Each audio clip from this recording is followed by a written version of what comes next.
This is the broadcast from City Hall, the home of the Greater London Authority. Please stand by. This is the broadcast from City Hall, the home of the Greater London Authority. Please stand by. This is the broadcast from City Hall, the home of the Greater London Authority. Please stand by. This is the broadcast from City Hall, the home of the Greater London Authority. Please stand by. This is the broadcast from City Hall, the home of the Greater London Authority. Please stand by. This is the broadcast from City Hall, the home of the Greater London Authority. Please stand by. This is the broadcast from City Hall, the home of the Greater London Authority. Please stand by. This is the broadcast from City Hall, the home of the Greater London Authority. Please stand by. This is the broadcast from City Hall, the home of the Greater London Authority. Please stand by. This is the broadcast from City Hall, the home of the Greater London Authority. Please stand by. This is the broadcast from City Hall, the home of the Greater London Authority. Please stand by. This is the broadcast from City Hall, the home of the Greater London Authority. Please stand by. This is the broadcast from City Hall, the home of the Greater London Authority. Please stand by. This is the broadcast from City Hall,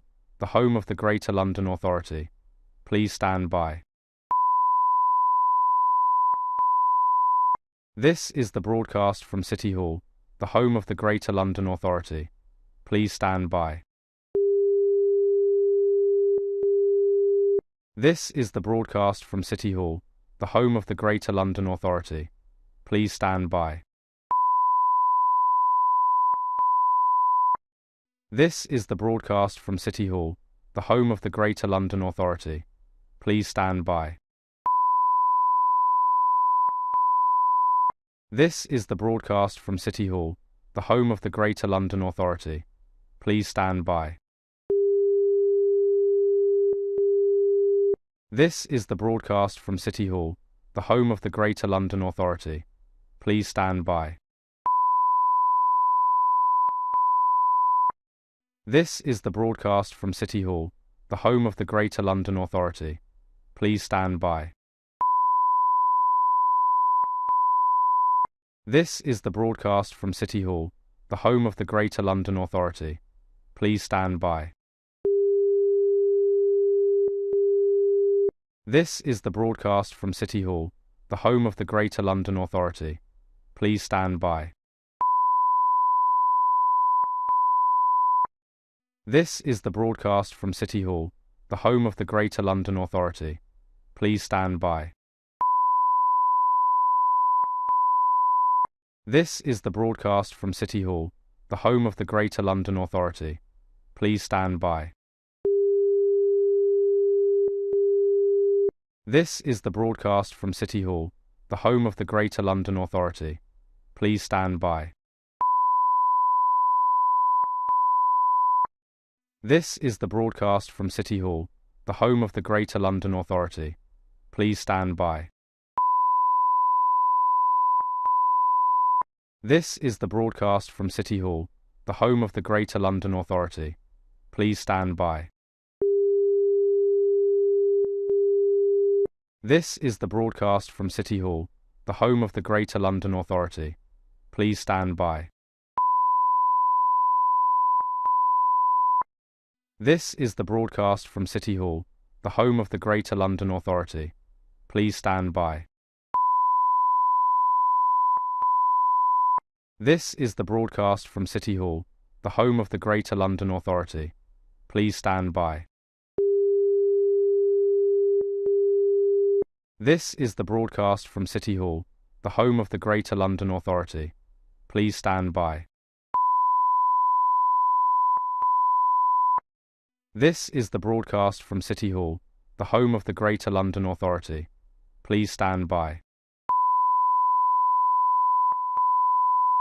This is the broadcast from City Hall, the home of the Greater London Authority. Please stand by. This is the broadcast from City Hall, the home of the Greater London Authority. Please stand by. This is the broadcast from City Hall, the home of the Greater London Authority. Please stand by. This is the broadcast from City Hall, the home of the Greater London Authority. Please stand by. This is the broadcast from City Hall, the home of the Greater London Authority. Please stand by. This is the broadcast from City Hall, the home of the Greater London Authority. Please stand by. This is the broadcast from City Hall, the home of the Greater London Authority. Please stand by. This is the broadcast from City Hall, the home of the Greater London Authority. Please stand by. This is the broadcast from City Hall, the home of the Greater London Authority. Please stand by.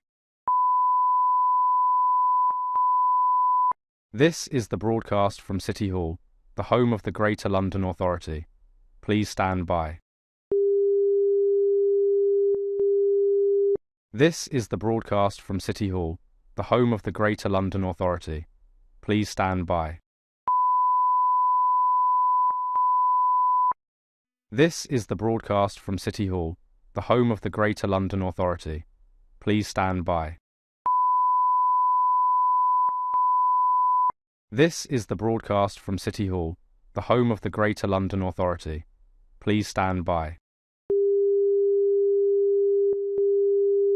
This is the broadcast from City Hall, the home of the Greater London Authority.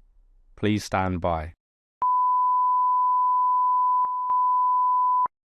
This is the broadcast from City Hall, the home of the Greater London Authority. Please stand by. This is the broadcast from City Hall, the home of the Greater London Authority. Please stand by. This is the broadcast from City Hall, the home of the Greater London Authority. Please stand by. This is the broadcast from City Hall, the home of the Greater London Authority. Please stand by. This is the broadcast from City Hall, the home of the Greater London Authority. Please stand by. This is the broadcast from City Hall, the home of the Greater London Authority. Please stand by. This is the broadcast from City Hall, the home of the Greater London Authority. Please stand by. This is the broadcast from City Hall, the home of the Greater London Authority. Please stand by. This is the broadcast from City Hall, the home of the Greater London Authority. Please stand by. This is the broadcast from City Hall, the home of the Greater London Authority. Please stand by. This is the broadcast from City Hall, the home of the Greater London Authority. Please stand by. This is the broadcast from City Hall, the home of the Greater London Authority. Please stand by. This is the broadcast from City Hall, the home of the Greater London Authority. Please stand by. This is the broadcast from City Hall, the home of the Greater London Authority. Please stand by. This is the broadcast from City Hall, the home of the Greater London Authority. Please stand by. This is the broadcast from City Hall, the home of the Greater London Authority. Please stand by.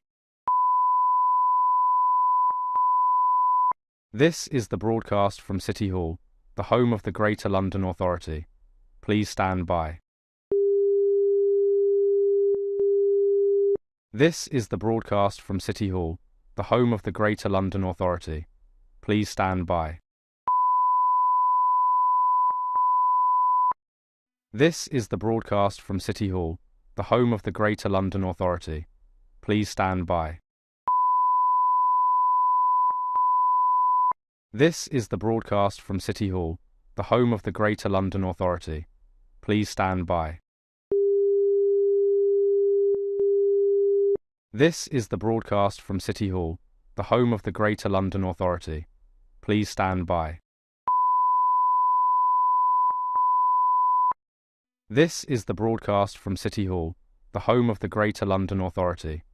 Please stand by. This is the broadcast from City Hall, the home of the Greater London Authority. Please stand by. This is the broadcast from City Hall, the home of the Greater London Authority. Please stand by. This is the broadcast from City Hall, the home of the Greater London Authority. Please stand by. This is the broadcast from City Hall, the home of the Greater London Authority. Please stand by. This is the broadcast from City Hall, the home of the Greater London Authority. Please stand by. This is the broadcast from City Hall, the home of the Greater London Authority. Please stand by. This is the broadcast from City Hall, the home of the Greater London Authority. Please stand by. This is the broadcast from City Hall, the home of the Greater London Authority. Please stand by. This is the broadcast from City Hall, the home of the Greater London Authority. Please stand by. This is the broadcast from City Hall, the home of the Greater London Authority. Please stand by. This is the broadcast from City Hall, the home of the Greater London Authority. Please stand by. This is the broadcast from City Hall, the home of the Greater London Authority. Please stand by. This is the broadcast from City Hall, the home of the Greater London Authority. Please stand by.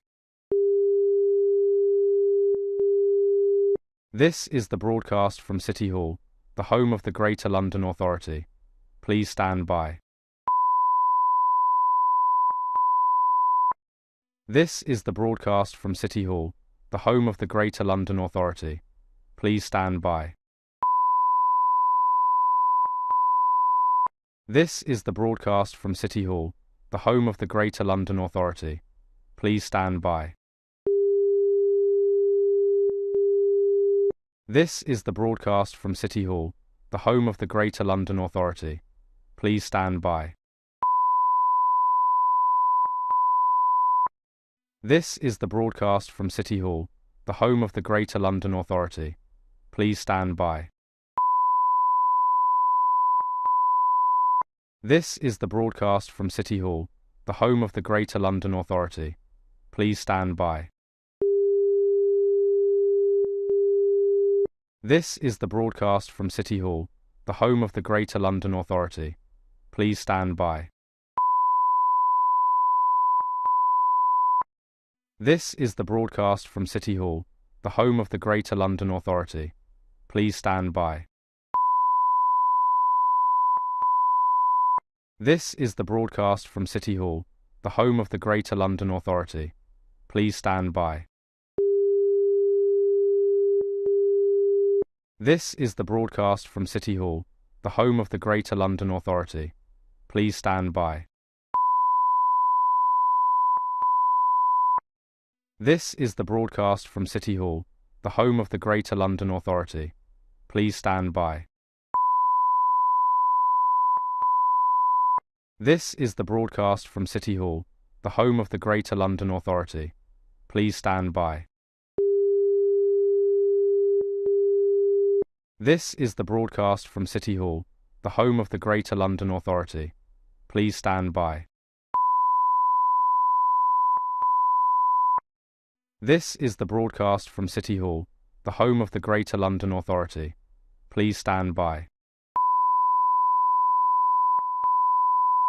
This is the broadcast from City Hall, the home of the Greater London Authority. Please stand by. This is the broadcast from City Hall, the home of the Greater London Authority. Please stand by. This is the broadcast from City Hall, the home of the Greater London Authority. Please stand by. This is the broadcast from City Hall, the home of the Greater London Authority. Please stand by. This is the broadcast from City Hall, the home of the Greater London Authority. Please stand by.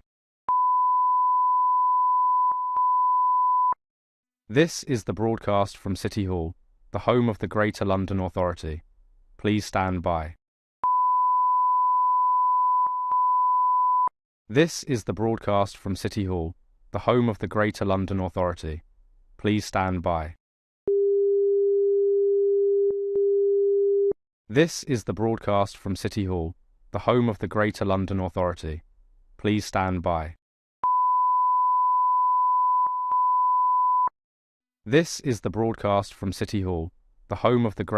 Authority. Please stand by. This is the broadcast from City Hall, the home of the Greater London Authority. Please stand by. This is the broadcast from City Hall, the home of the Greater London Authority. Please stand by. This is the broadcast from City Hall, the home of the Greater London Authority. Please stand by. This is the broadcast from City Hall, the home of the Greater London Authority. Please stand by. This is the broadcast from City Hall, the home of the Greater London Authority. Please stand by. This is the broadcast from City Hall, the home of the Greater London Authority. Please stand by. This is the broadcast from City Hall, the home of the Greater London Authority. Please stand by. This is the broadcast from City Hall, the home of the Greater London Authority. Please stand by. This is the broadcast from City Hall, the home of the Greater London Authority. Please stand by. This is the broadcast from City Hall, the home of the Greater London Authority. Please stand by. This is the broadcast from City Hall, the home of the Greater London Authority. Please stand by. This is the broadcast from City Hall, the home of the Greater London Authority. Please stand by. This is the broadcast from City Hall, the home of the Greater London Authority. Please stand by. This is the broadcast from City Hall, the home of the Greater London Authority. Please stand by. This is the broadcast from City Hall, the home of the Greater London Authority. Please stand by. This is the broadcast from City Hall, the home of the Greater London Authority. Please stand by. This is the broadcast from City Hall, the home of the Greater London Authority. Please stand by. This is the broadcast from City Hall, the home of the Greater London Authority. Please stand by. This is the broadcast from City Hall, the home of the Greater London Authority. Please stand by. This is the broadcast from City Hall, the home of the Greater London Authority. Please stand by. This is the broadcast from City Hall, the home of the Greater London Authority. Please stand by. This is the broadcast from City Hall, the home of the Greater London Authority. Please stand by. This is the broadcast from City Hall, the home of the Greater London Authority. Please stand by. This is the broadcast from City Hall, the home of the Greater London Authority. Please stand by. This is the broadcast from City Hall, the home of the Greater London Authority. Please stand by. This is the broadcast from City Hall, the home of the Greater London Authority. Please stand by. This is the broadcast from City Hall, the home of the Greater London Authority. Please stand by. This is the broadcast from City Hall, the home of the Greater London Authority. Please stand by. This is the broadcast from City Hall, the home of the Greater London Authority. Please stand by. This is the broadcast from City Hall, the home of the Greater London Authority. Please stand by. This is the broadcast from City Hall, the home of the Greater London Authority. Please stand by. This is the broadcast from City Hall, the home of the Greater London Authority. Please stand by. This is the broadcast from City Hall, the home of the Greater London Authority. Please stand by. This is the broadcast from City Hall, the home of the Greater London Authority. Please stand by. This is the broadcast from City Hall, the home of the Greater London Authority. Please stand by. This is the broadcast from City Hall, the home of the Greater London Authority. Please stand by. This is the broadcast from City Hall, the home of the Greater London Authority. Please stand by. This is the broadcast from City Hall, the home of the Greater London Authority. Please stand by. This is the broadcast from City Hall, the home of the Greater London Authority. Please stand by. This is the broadcast from City Hall, the home of the Greater London Authority. Please stand by. This is the broadcast from City Hall, the home of the Greater London Authority. Please stand by. This is the broadcast from City Hall, the home of the Greater London Authority. Please stand by. This is the broadcast from City Hall, the home of the Greater London Authority. Please stand by. This is the broadcast from City Hall, the home of the Greater London Authority. Please stand by. This is the broadcast from City Hall, the home of the Greater London Authority. Please stand by. This is the broadcast from City Hall, the home of the Greater London Authority. Please stand by. This is the broadcast from City Hall, the home of the Greater London Authority. Please stand by. This is the broadcast from City Hall, the home of the Greater London Authority. Please stand by. This is the broadcast from City Hall, the home of the Greater London Authority. Please stand by. This is the broadcast from City Hall, the home of the Greater London Authority. Please stand by. This is the broadcast from City Hall, the home of the Greater London Authority. Please stand by. This is the broadcast from City Hall, the home of the Greater London Authority. Please stand by. This is the broadcast from City Hall, the home of the Greater London Authority. Please stand by. This is the broadcast from City Hall, the home of the Greater London Authority. Please stand by. This is the broadcast from City Hall, the home of the Greater London Authority. Please stand by. This is the broadcast from City Hall, the home of the Greater London Authority. Please stand by. This is the broadcast from City Hall, the home of the Greater London Authority. Please stand by. This is the broadcast from City Hall, the home of the Greater London Authority. Please stand by.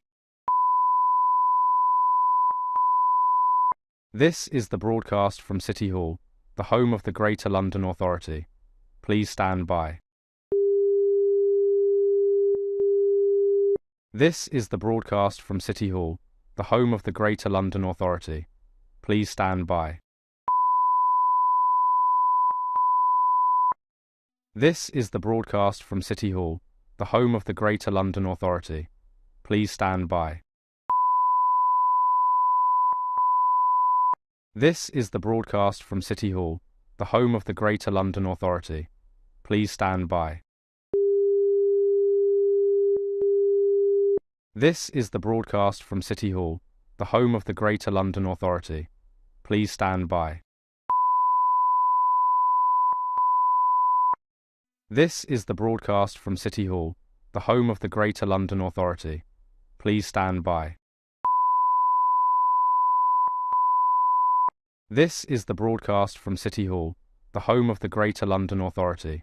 Please stand by. This is the broadcast from City Hall, the home of the Greater London Authority. Please stand by. This is the broadcast from City Hall, the home of the Greater London Authority. Please stand by.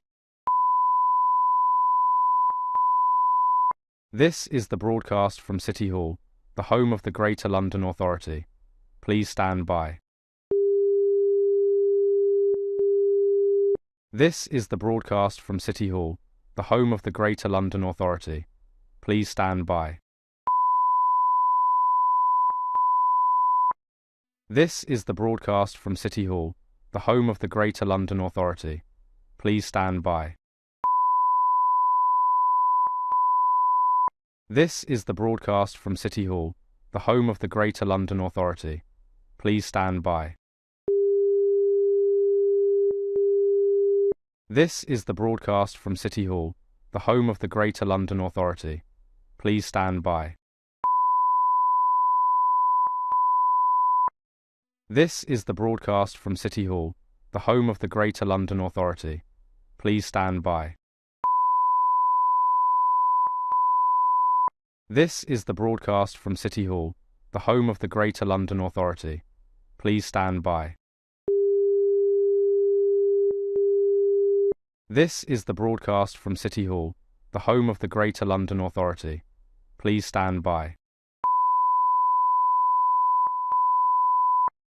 This is the broadcast from City Hall, the home of the Greater London Authority.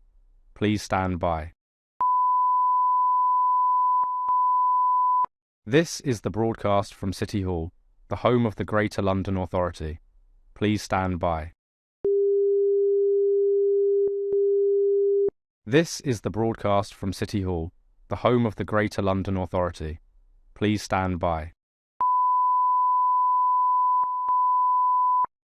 This is the broadcast from City Hall, the home of the Greater London Authority. Please stand by. This is the broadcast from City Hall, the home of the Greater London Authority. Please stand by. This is the broadcast from City Hall, the home of the Greater London Authority. Please stand by. This is the broadcast from City Hall, the home of the Greater London Authority. Please stand by. This is the broadcast from City Hall, the home of the Greater London Authority. Please stand by. This is the broadcast from City Hall, the home of the Greater London Authority. Please stand by. This is the broadcast from City Hall, the home of the Greater London Authority. Please stand by. This is the broadcast from City Hall, the home of the Greater London Authority. Please stand by. This is the broadcast from City Hall, the home of the Greater London Authority. Please stand by. This is the broadcast from City Hall, the home of the Greater London Authority. Please stand by. This is the broadcast from City Hall, the home of the Greater London Authority. Please stand by. This is the broadcast from City Hall, the home of the Greater London Authority. Please stand by. This is the broadcast from City Hall, the home of the Greater London.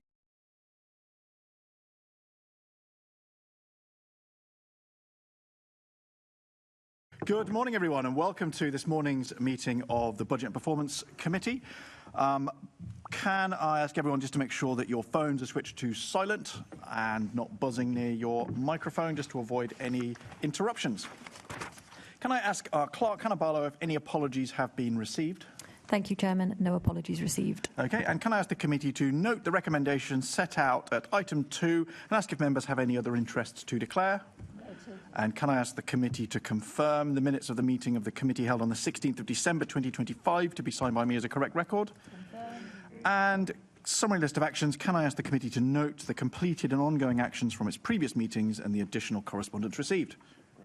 Excellent. Actions under delegated authority, can I ask the committee to note the recent actions taken by me as chair under delegated authority, namely to agree in consultation with party group lead members the following: big breath, a letter to the Mayor of London relating to the 2026-27 Greater London Authority Group Budget Mayor's Office for Policing and Crime as attached at Appendix 1, and a letter to the Mayor of London relating to the 2026-27 Greater London Authority Group Budget Transport for London as attached at Appendix 2. Good. So that now brings us to our main item this morning, which is a question and answer session with the Mayor of London. Good morning, Sadiq Khan, and his Chief of Staff, David Bellamy, and the GLA's Chief Finance Officer, Faye Hammond, will be scrutinising, I suppose, in particular, the changes in the draft consultation budget issued in January since December. So why don't I start with you, Sadiq? So since the December consultation budget, you've closed the funding gaps that were there in police, in the fire brigade, and in your own City Hall budget. What reductions were needed to get those budgets balanced? Thanks, Chair. Good morning. Good morning to the committee as well. The good news is, which you'd expect, chairs, as the chair of the Budget and Performance Committee, is all our budgets are balanced. Just to remind colleagues, as was the case last year in particular, we're still speaking to the Home Office in relation to additional monies we would like us to receive. So, yes, you're right, Chair, in terms of we've received the provisional allocation of a police budget. I'm still hopeful of getting additional monies from the Home Office. We managed to secure additional monies between the provisional police settlement being granted in December and us closing the books in February. Those conversations are taking place as you'd expect, and as soon as we have any news and certainty, of course, I'll let you as the Chair and the committee know as well. In relation to the provisional local government settlement, we have this, for the first time, received an integrated settlement, so I'm sure the CFO can explain more what that means in terms of certainty going forward. Sorry, I should say, as far as the police is concerned, we didn't receive an integrated settlement. We received a one-year figure, which we can talk to later on in relation to that as well. You'll also be aware, Chair, the government, and they expect us to do this, they've said that we can raise the police precept up to £15. That has an impact in terms of monies we can divert to the police service. And the non-police precept of 3%, which is relevant to the LFB. You'll be aware, Chair, as is the case in previous years, my intention is to allocate all that money to the police and fire service. Final thing, just worth saying, Chair, and I'm sure the CFO will speak more to this later on during the course of this morning, is the huge uncertainty caused by two things. One is the fair funding formula changes, and I'm sure those who lead councils will explain some of the challenges that brings in terms of how much monies they receive and their plans for going forward. And secondly, and probably more importantly, is massive changes around business rates in terms of the growth stuff that you know about, because we telegraphed this last year. We've been lobbying the government about the consequences of that, the rates, the relief, and so forth. And so those are the big changes I can think of. There's others, I'm sure, either Faye or David will jump in, Chair. Okay. Yeah, I'll come on to business rates in a moment, actually. So in terms of closing the budget gap, were there any specific programmes in different budget areas that either had to be delayed or cancelled or kind of curtailed in order to close that budget gap? So you're aware we're losing the UK Shared Prosperity Fund, so a number of programmes that the UK Shared Prosperity Fund funded. Obviously, there's an impact in relation to those. You'll also be aware, you'll appreciate there's a consultation taking place in relation to efficiencies that the GLA want to do, and there's an additional other David wants to come in to just let you know, Chair, as well. Yeah, so, and just two other things, Chair. The Fire Brigade have looked at the phasing of their training activities, and also there are further savings have been identified at OPDC as well to support those budgets balancing, which meant the Mayor, whilst allocating additional money towards that, didn't need to allocate as much as one might have thought from the consultation budget. Okay, and on the business rates, so looking at the figures, we have an additional 138 million in business rates from the fair funding allocation. That's the change from the December budget to the January budget. But you've chosen, of the 138 million, to recognise only 31 million. I don't know whether it's a question for you or for Faye, but could you explain your reasoning behind that and when the remainder of the money might be recognised? I think this might be a good segue to bring in for the first time the CFO this morning. So, morning. Hi.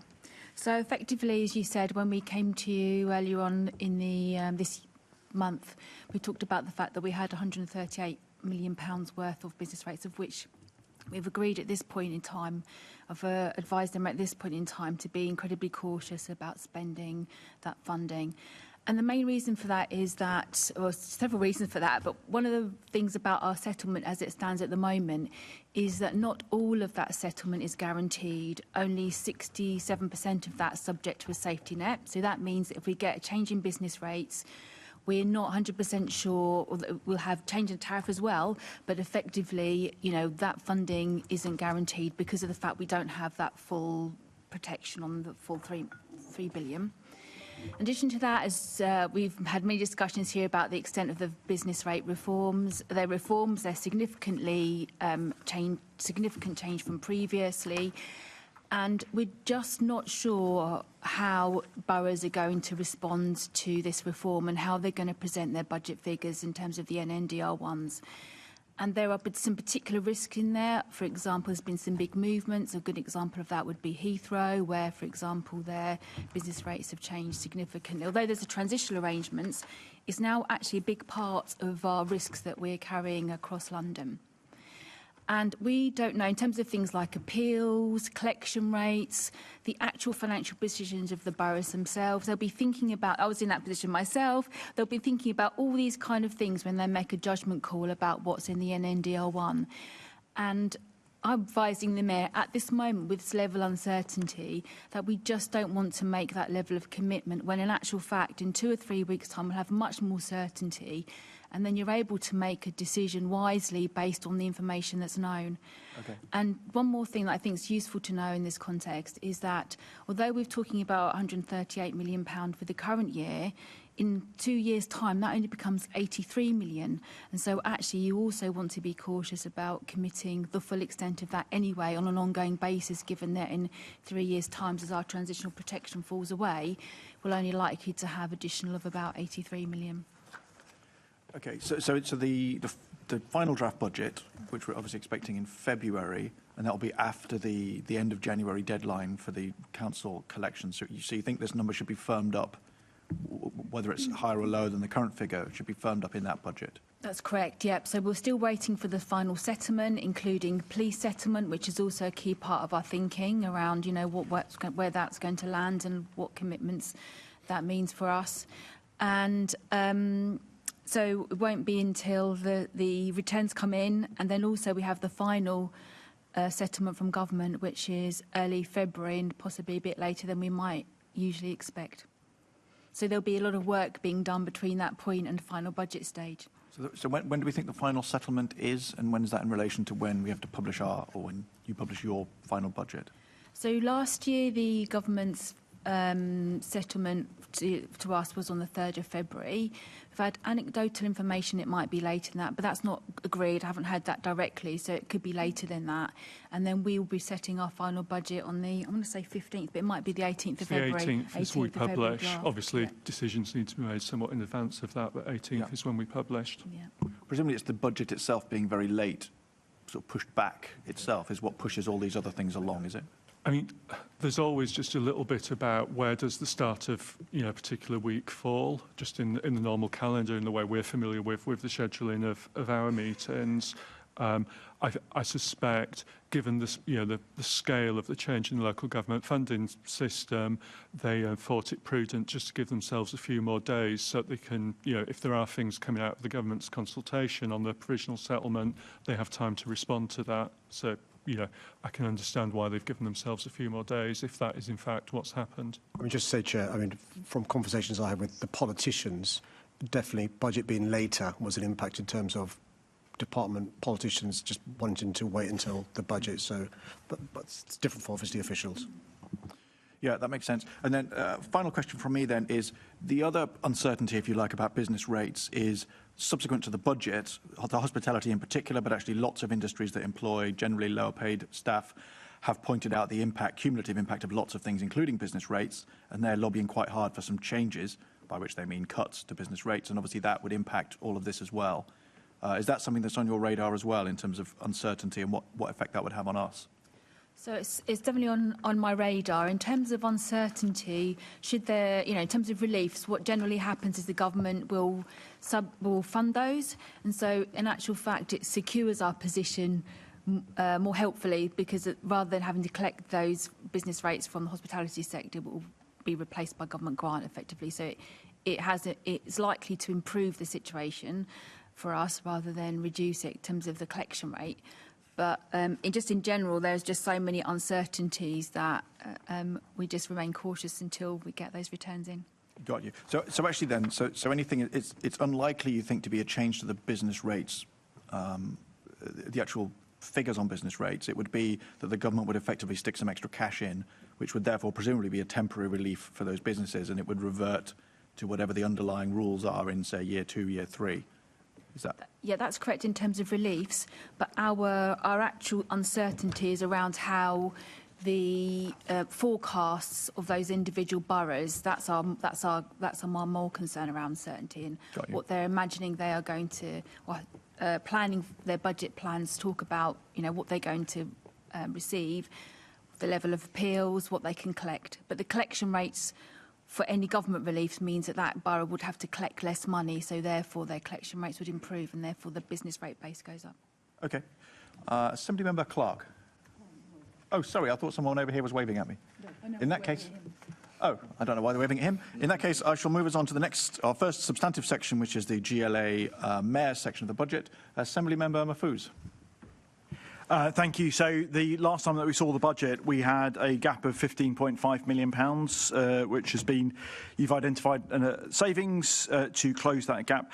How will that impact on delivery for 26-27? Thanks for your question. So I think we've got to be careful with the word gap. So the budget is balanced, but the GLA's clearly got to find some efficiencies. Just to remind colleagues, the GLA's got a good record of finding efficiencies. Colleagues who've been here a while remember during the pandemic years, the GLA found efficiencies of north of 20 million. And so what we've done over the last period is to learn best practice in terms of performance management and programme management in terms of our delivery programmes. We're focused on outputs and outcomes rather than the money that goes in. And so the Chief of Staff has been doing some work in relation to ensuring that the machine, the GLA machine, is set up to prioritise those delivery plans. There's 14 separate plans. So as far as outputs concerned, Londoners, should see an improvement in terms of outputs. But I mentioned to the Chair, we have lost the monies we received as part of the dampener. When we left the European Union, we lost a lot of money. The previous government promised that the money would come back to as part of taking back control, people across the country. That dampening support of UK Shared Prosperity Fund is now gone. That will have an impact on some of those programmes. So we're pivoting some of the other spend to make sure those programmes that we think are part of the priorities in terms of our delivery programmes, which comes from the manifesto and the mandates, can proceed. So, there are challenges, but the GLA has shown itself to be, an organisation that can flex in terms of meeting those challenges. Thank you. And, you've talked about clearly the previously European Social Fund, then became the UK Social Prosperity Fund. And I know how important it is you've allocated money to make sure that a good considerable chunk of that work continues under your mayoralty. One of the other key areas that I know is important to you and that you've secured additional funding from the government for is around tackling homelessness. Can you tell us how that additional money is going to make an impact for people out there? One of the things that we've sought to do is to not just get rough sleepers off the streets on a permanent basis. We've managed to take 20,000 rough sleepers off the streets in the last 9 years, 3/4 of whom are off permanently. But to prevent in the first place people becoming rough sleepers. So the money announced prior to the government support is focusing on 3 areas. One is ending homelessness hubs, a 5th hub, really important, which is going to be mobile going across London. We've got 4 hubs, 4 different areas. The second part is obviously the ending rough sleeping programme of the clearinghouse homes, really important. And the third area is on prevention. You'll have seen for example, Crisis at Christmas, Hotel Week extended, and the work outreach workers are doing. The government was very impressed with our joint working with councils in terms of rough sleeping. So as part of the additional support, a lot of this money won't be seen by us, nor should it. It'll be the councils spending in terms of the accelerator programme, on a sub-regional basis. And the key thing there is prevention. We've got a great second night out programme. Wouldn't it be great if there was no need for a first night out? And so that sub-regional work as part of the acceleration programme is what MXULG were impressed by. So the money's been sort of focused on that piece of work. And just to let colleagues know, we are working with the sector and the government to try and change the rules around you've got to be bedded in for a night before funding kicks in. That verification process seems perverse to me. Wouldn't it be better when you think somebody's about to be made homeless, you can give them support, and that's why the work with the councils is so important. And we want to commend the councils to do a great job under difficult circumstances. Yeah, absolutely, incredibly positive news, and working towards that goal of ending homelessness by the end of the decade, which is critically important. I'm going to move on to a very sensitive subject, and that is football. And obviously, last weekend wasn't a great weekend for our team, Liverpool, but we do know that there is a team whose fortunes have turned around in the last couple of weeks, and that is West Ham. And unfortunately, of course, despite that turnaround in fortune, thanks to Boris Johnson's onerous contract, we are potentially still facing additional costs of £2.5 million if they go down this season. How are you accounting for that in this year's budget? Well, it's going so well to start talking about football. I'm going to bring the Chief of Staff who had the joy of spending this Saturday at the London Stadium. And so We've done a lot of work in relation to this. You'll have heard, the CFO talking about the importance of prudence, and that, I'm afraid, applies to the consequences of this onerous contract. And it becomes a situation where I think all London taxpayers are supporting West Ham. David, do you want to explain?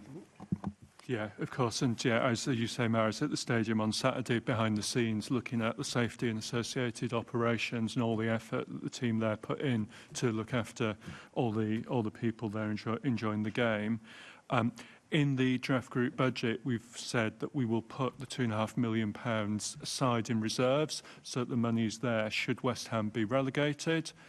Since we took that decision, West Ham have won 2 matches. I'm claiming no credit for that, but that has happened. But nevertheless, obviously, it does remain a risk that we do need to provide for. Just to explain, so if West Ham, God forbid, are relegated, it means that our contribution doubles in terms of we're already subsidising this stadium because of the onerous contract, double the subsidy. Yeah, it's a crazy situation, but I'm sure all Londoners will be going out and buying a West Ham scarf this weekend and supporting the team. Thank you. Thanks for giving the points away. OK, I think that's it for that section. That moves us on to our next section, which is Oxford Street Development Corporation. Assembly Member Georgiou. Thank you. Good morning to the three of you.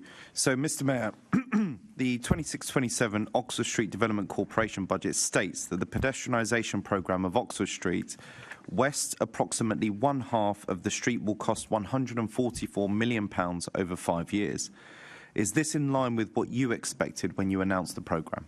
Thanks for your question. It's a really important issue. So a couple of things in relation to this. Firstly, thanks for pointing out that we're going to do it in phases, because obviously a big bang could be great, it could be disaster. So phases works. So the answer is caveated in relation to the consultation that's taken place. I don't want people to think we've preempted the results of the consultation. But what will give us more firmness on the figures is there's an interim chief executive. The permanent one begins the job hopefully in February. They'll work on a business plan, and that'll help us to firm out the figures. There's currently teams of designers working out what's required going forward. That'll give us a better idea in relation to the costs going forward. But it's in the ballpark figure. I should just put in, there's some revenue costs as well, obviously. You appreciate capital and revenue. So in the budget, we've set out some sums for the revenue. The team that will begin working very soon, the board's already been set up, will also need to work on a commercial strategy and a fundraising strategy as well. But when we've spoken to colleagues who have got expertise in this, that's a sort of ballpark figure over a period of time we're talking about. We'll come on to outside funding of the scheme in a bit under another one of my colleagues. But I appreciate you're saying it's a ballpark figure of 144, but looking at the revenue and the capex over this first phase period, what is your understanding of that current number then?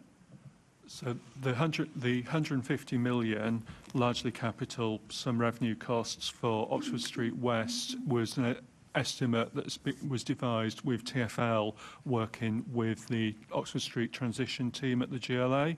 And so that is the basis of what's in that budget. We believe that to be an appropriate amount, as the Mayor says.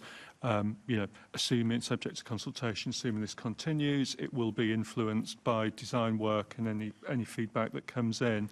But at the moment, colleagues think that's an appropriate budget to set. I should just say, sorry, just to caveat even more. So the Development Corporation board's only met once, I think, on the first week of January. So they're to put in their submission in short time, and so they may want to fine-tune that. But ballpark, I think, is a fair. No, I mean, I've never known boards to ask for less after they've asked for more, but we'll see what the outcome of that. So, with regard to the anticipated levels of economic return required to demonstrate the value for money for this expenditure, what are we anticipating? Good question. So we've got some idea now in relation to what success looks like. For one day in September, we had a car-free day in Oxford Street, and we saw on that one day the increase in footfall, the increase in spend, the increase in public transport use. So we know, broadly speaking, where you can see progress or lack thereof. one of the things that the board will be doing as part of the business plan is working out what success looks like, because you ask a valid question, is it if shop A does better or Oxford Circus has more punters? We need to work out metrics. One of the things that we'll do is speak to colleagues, I suspect, across the globe who've pedestrianised, to see if there's lessons we can learn in terms of things to avoid happening. One of the other things that I'm cognizant of is the flow of buses on the parallel streets, really important for residents there, the disturbance and nuisance to residents. So that's all in the mix in terms of trying to make sure we can have a criteria for success that takes on board all the different stakeholders, residents, retailers, TfL, and so forth.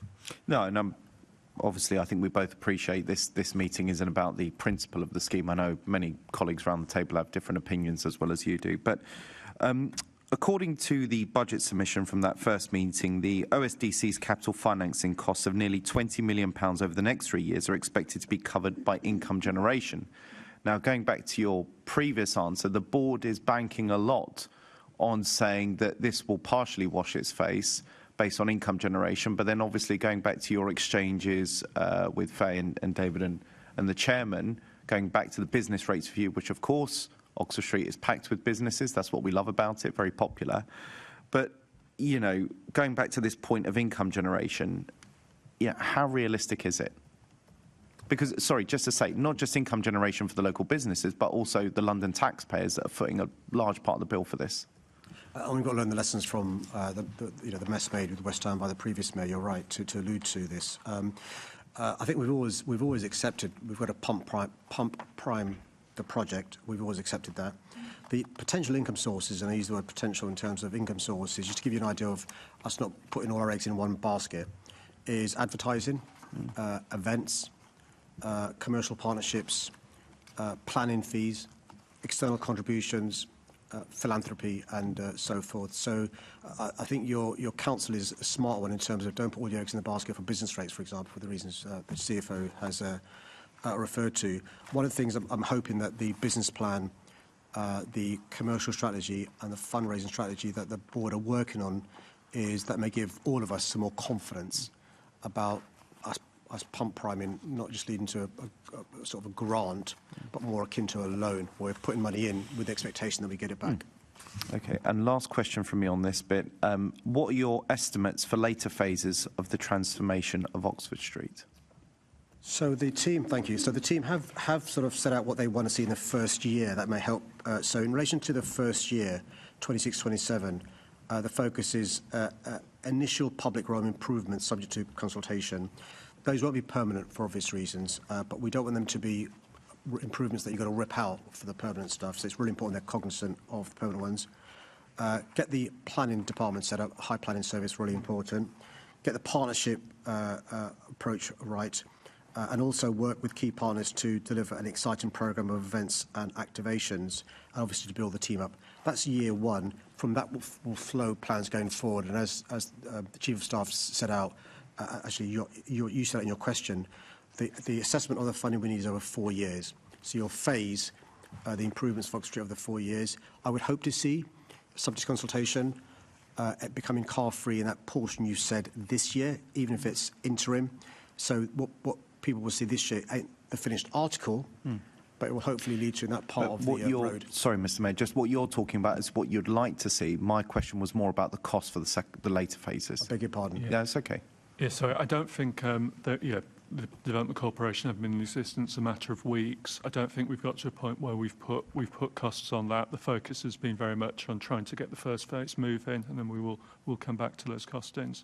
Yeah, I think just more of a comment, I guess, from the committee side of things. Obviously, look, 144 million, it's a lot of taxpayer money for the first phase of the scheme, and given your determination, Mr. Mayor, to pursue this, you're obviously, no matter what happens, are going to want to pursue later phases of the scheme. So I think what would be helpful is if the board is slightly nudged along to give us some greater estimates moving forward. And I'm sure Faye would probably appreciate it as well from budgetary reasons. I think it's completely reasonable. We're all keen to see that, and obviously it needs to be done properly. It's better they take a bit of time and get a number we can have a degree of confidence in rather than just rush something out. And it's also important, as the Mayor said, that they do the work on their commercial and fundraising strategy, because we want to have confidence around income associated with phase one and potential income streams associated with other phases before shovels go in the ground, if you like, on phase two. Sure. Thank you both. Thank you, Mr. Chairman. Assemblymember Clark. Yeah, thank you for that. Just thinking back to that one day, this is Oxford Street event in September, it obviously gave a flavour of what was possible and how that space would look, which was great to see. And certainly the feedback I received on the day was very positive, both from businesses and people who came to the event as well. Just picking up back on the back of Assembly Member Georgiou. How much of the Oxford Street pedestrianisation, the cost of it, do you expect will be funded from commercial or philanthropic income? I'll let David, the Chief of Staff, explain the arrangement we have with the Development Corporation. It certainly isn't a situation where we want to be in perpetuity grant funding this Development Corporation.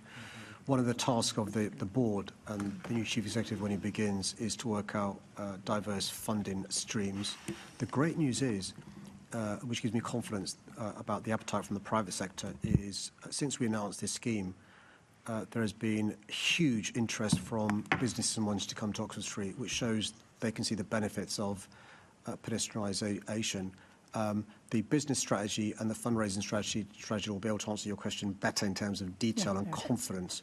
But we know from speaking to experts that actually there's huge potential for advertising revenues, huge potential for the space being let for events during, for example, Wimbledon fortnight, during, for example, other events taking place across the city. You'll have seen how we've used, not City Hall, our partners, Regent Street as an asset when it comes to, for example, NBA or F1 and so forth. And so there's huge opportunities there. One of the tasks of the board, and one of the reasons why the expertise is as it is to use the expertise they've got from their previous lives to try and use that to try and raise alternative sources of funding. What we don't want to happen is either this be fully funded by City Hall, the residents, or the businesses. We want to think about how we make the most of this huge asset. Yeah, absolutely. And just generally speaking, before I finish, I mean, have you had any initial conversations, though, with donors or corporate partners about funding? Yeah, there's been huge appetite from people across the globe, from philanthropists, but also from the business community as well. The report I was referring to was from Savills, which talked about the retail demand, new shops and so forth. But, we're confident. By the way, I should mention TfL. Huge expertise, not just in terms of providing a great public transport, but raising monies from advertising as well. By the way, if more people use Oxford Street, that means more revenues for TfL in terms of passenger flow from those stations that service Oxford Street. Thanks. Actually, on the Oxford Street MDC, is there a housing target for that MDC, or is there an expectation there will be a housing target? There isn't one at this stage.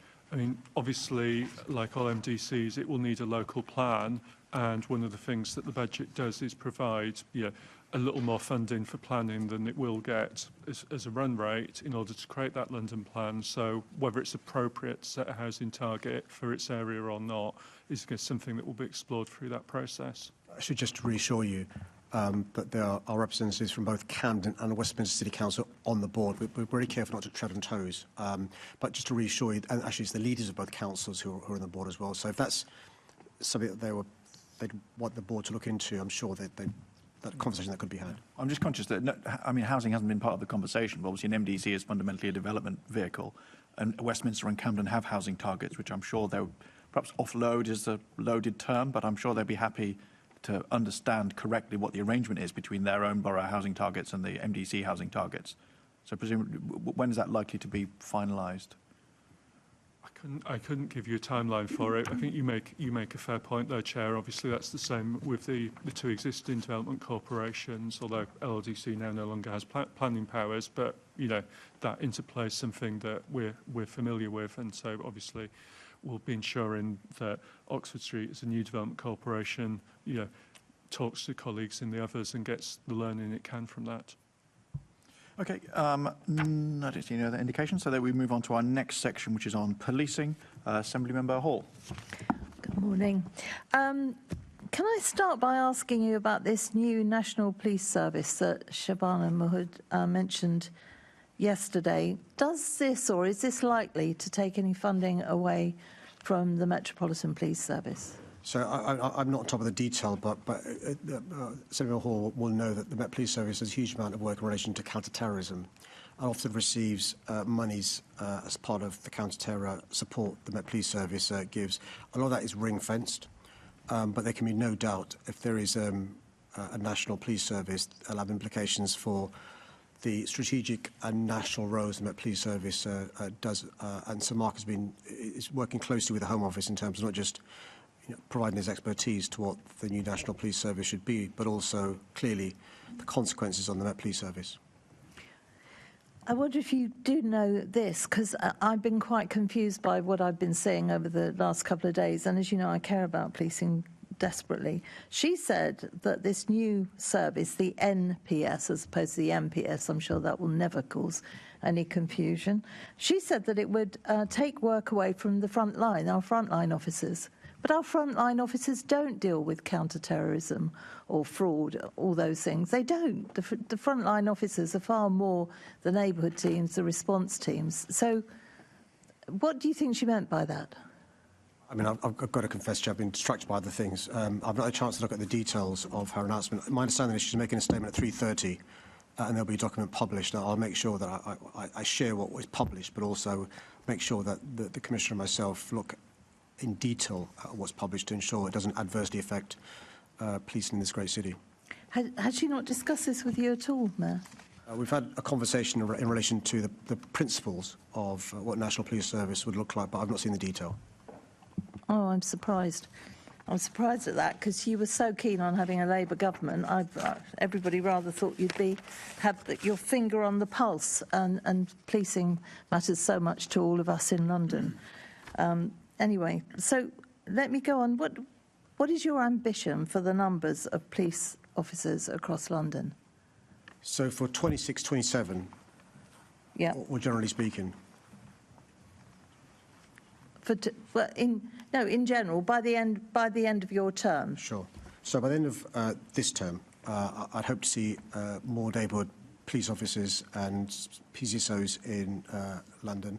I hope to see the neighbourhood presence increase to 1,300. For 26-27, I'd hope to see the numbers stabilised. The key thing is to reshape the police service, because I agree with the view of the Commissioner that the police service, because of 14 years of austerity, has been bent out of shape, and I'd like to see bent into shape, which means more civilisation, more expertise, and more neighbourhood teams, as well as the support to the kit the police have to use, which includes the estate as well. I hear what you say, but in March 2024, we had 33,888 police officers, and you then, in your manifesto pledges, and believe me, I know what they all were, kept going on about putting extra police officers into the Met then. So No, this is a political question. I know you can't answer those, David. So going back to Sadiq... I was going to read out what the pledge was so that we can then have a lively political debate. The pledge was work with a Labour government to put an extra 1,300 neighbourhood police officers and PCSOs on the streets.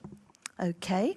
So if we go back and look then, if you look at the police officers on the front line, they are not increasing. I went to a police meeting only last week. My Safer Neighbourhood team is still completely depleted. When I looked at across-the-board numbers, they're not going up. And the thought was that you would be putting extra officers in as opposed to redeploying officers.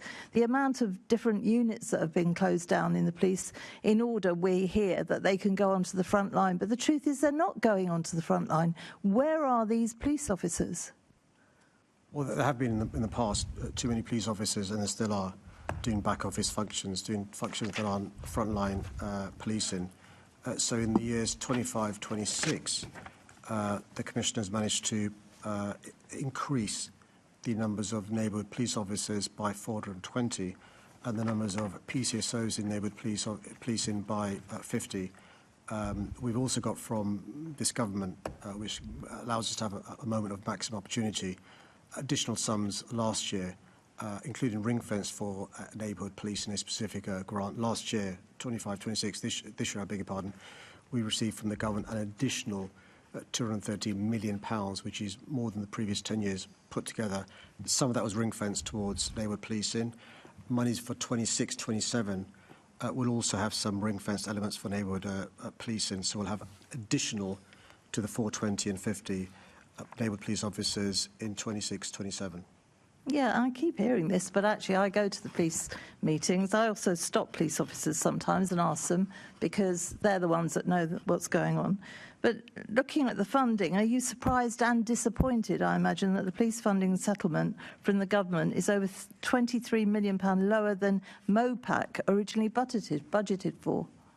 Well, it's worth reminding colleagues that in 25-26 we received a record investment from the Labour government, and in 26-27 already we're receiving the biggest increase other than last year since 2010, £111 million north of. But as I said at the outset, Chair, we're still speaking to the Home Sec because I'm ambitious to get even more monies from this government.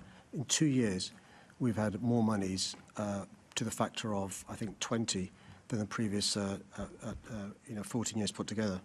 So then why did MOPAC budget an extra £23 million that you haven't seen? Because they're incredibly ambitious. I demand all the team to be incredibly ambitious in relation to our ask from government. Clearly discussions are ongoing, but I'll give one example in relation to the expectation from the government. All mayors, the previous mayor and the current one, that's me, should try and support police, and that's why we are given the latitude to increase the police precepts to what we are allowed to do this year, 15. We'll be using that discretion given by the government. We're, roughly speaking, £350 million short because the previous mayor failed to do so. I'm not going to do that. Mayor Khan, you have been in position now for nearly 10 years. You cannot constantly blame the previous mayor. I'm talking about MOPAC, that is under you, because MOPAC stands for Mayor's Office of Policing. They put in £23 million more than you've got from the government. Now, if it was a Conservative government, you would be screaming from the rooftops, wouldn't you? Well, we all know you would. You'd be blaming the previous government, you'd be blaming the mayor, you'd be blaming everybody. So you're £23 million short, because obviously you thought you'd get it. Are you not, I'll ask again, are you not surprised and disappointed? It's the first time I've seen a member answer her own question. Let me have a chance. I probably always could answer the questions. It's just because you never do. Go on then, I'll give you a bash. See if you can answer this time. I'm afraid Londoners chose for her not to answer the questions from this. Have you ever heard of buyer's remorse? They not on the 3 occasions I've stood for election. I've won all 3. No, I think you'll find you would now. By record numbers. And I've heard that tune every time I've won an election of the year. Right, come on, let's try answering the question. So it's dealing with the record settlement from this government. So 25-26, we received north of £230 million from the government, a massive 34% increase in the NIC funding from the government, none of that from the previous government. Already this year, in the provisional police settlement, we received, on top of last year's £230 million, an additional £111 million. At this stage last year, we managed to secure further sums from the government. I'm still going to try and get more sums from the government. Even if we don't, we've still got more money from this government in 1 year than the 14 years between 2010 and 2024. But we're going to still try to get more money from the government, because we know the difference support from City Hall and support from central government makes to keeping our city safe. Right.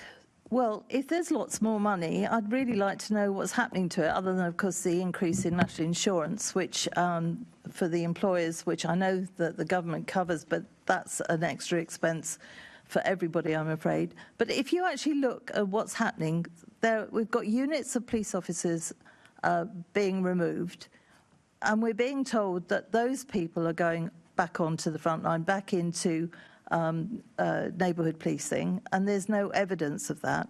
And yet we're losing officers everywhere else. The numbers of officers is dropping. That cannot be a good thing when we've got a city that is increasing in its numbers of Londoners. We need more police officers on the street. And you promised that we'd get, I think it was to 38,000. And when we spoke to the deputy mayor, bless her, she said everything was everything was fine. She told the committee the pledge was about redeploying officers back to the front line of policing in neighbourhoods. Well, redeploying is not additional, is it?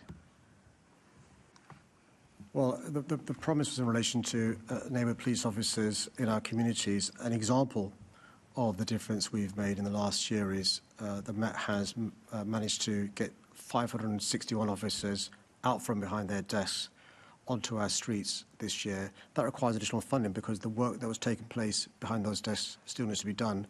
I don't think it should be done by warranted police officers. There are more effective and cheaper ways of doing that. It enables warranted officers to get out into our streets to do the job they're supposed to do. If somebody wants a very noble, a very good job in the office behind the desks, that's fine. Warranted police officers, I think, should be doing jobs in the neighbourhood, and that's one of the things that we're seeking to do already. Over the course of 25-26, we've managed to get 420 officers out into the neighbourhoods, 50 PCSOs out into the neighbourhoods. Over the course of this year, 26-27, we'll hope to get an additional 150 officers out into the neighbourhoods and an additional 100 PCSOs out into the neighbourhoods. That will make a further difference to police in our city. So March 2024, 33,888 officers, 26-27, 31,258 officers. All the while you say all of this has gone wrong, you have been in charge. You are the Police and Crime Commissioner. And yet you keep blaming the previous mayor. You have been in charge for nearly 10 years, and our services are being depleted because you are not on top of this, Sadiq Khan. Can I suggest that you get on top of it and maybe speak to some of the frontline officers and ask them what's really going on? Thank you, Well, Chair. I want to thank those frontline officers who helped us get the lowest records for homicides since per capita data was presented, still too high, comparable to any city in the globe, and indeed London in the past. Violent crime with injury coming down, burglaries come down, number of young people hurt come down during the course of the last year, personal robbery and personal theft coming down. Because of our record investment from City Hall, this budget for 26-27 will invest from City Hall to the police service an additional £1.22 billion. And the reason I go on about the previous mayor is he let down the police service. No, please don't go on about the previous mayor again. Underinvested in London, and those chicks came home to roost. Can I just say, homicides down, really well done to the Metropolitan Police, really well done. But when we're looking at shoplifting, and I'd be careful what you said about burglaries if I were you, they're rife in my area, and I've been told they are in other areas as well. We need more investment into our Metropolitan Police, and you have got a massive budget, so you must make sure that some of your budget goes in there to help them out. Thank you, Chairman. I'd expect in those circumstances for her to support the police precept rise of £15. We'll wait and see. Assembly Member Harani. Thank you, Chair.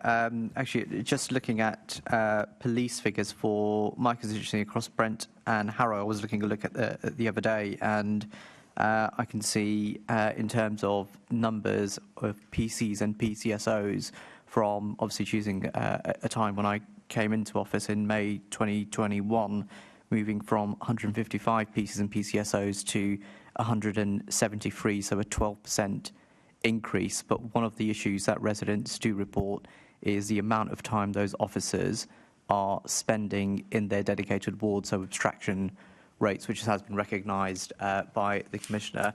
So firstly, two questions. One probably for Faye to begin with, around the settlement. Now, in the past, obviously, the Met also receives direct Home Office grants, one-off grants, special grants, but also, Nick, how has that been factored into the budget so far?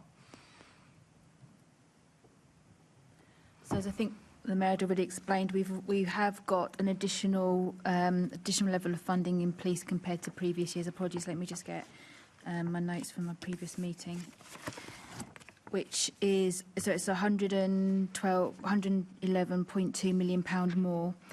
We don't actually have any information at the moment on the NICC funding, and this is to come in the settlement information that we've talked about in terms of the final position that we're still negotiating. It's my understanding. David wants to add anything more to that I'm not aware of. No. Any update from David on that? No, so yeah, the provisional settlement just gave a high-level figure. It didn't give the breakdown into the individual constituent parts, and we are expecting that in the detail in the final settlement, just as we're expecting a bit more detail in the local government settlement as well. Just to remind colleagues that last year for Nick, we secured an additional, I think, £60 million, which is about 33%, and that addresses your abstraction point, which is a real running sore for communities across the city. He'll also be aware, he alluded to this in his question, or in relation to the specific grants. We are concerned about the lack of support we receive in terms of special grants and so forth, and the change in formula by the previous government, and those conversations are also ongoing. And the third part of the element is my focus on neighbourhood policing.